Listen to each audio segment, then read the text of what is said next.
Hey guys, in this video I will show you how you can fix FragPunk is not launching on Steam. So it's quite easy to fix. Let me show how. What you need to do here, if this did not work, it's forever loading, and the game is not running. What you need to do here is to stop it here. Then you need to go to the FragPunk, go to properties, go to install files, browse. Then what you need to do here is to launch FragPunk with exe here.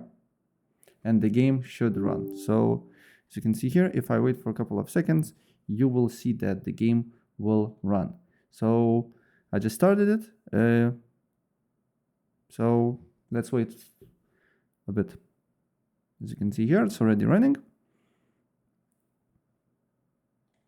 And now the game is just launched.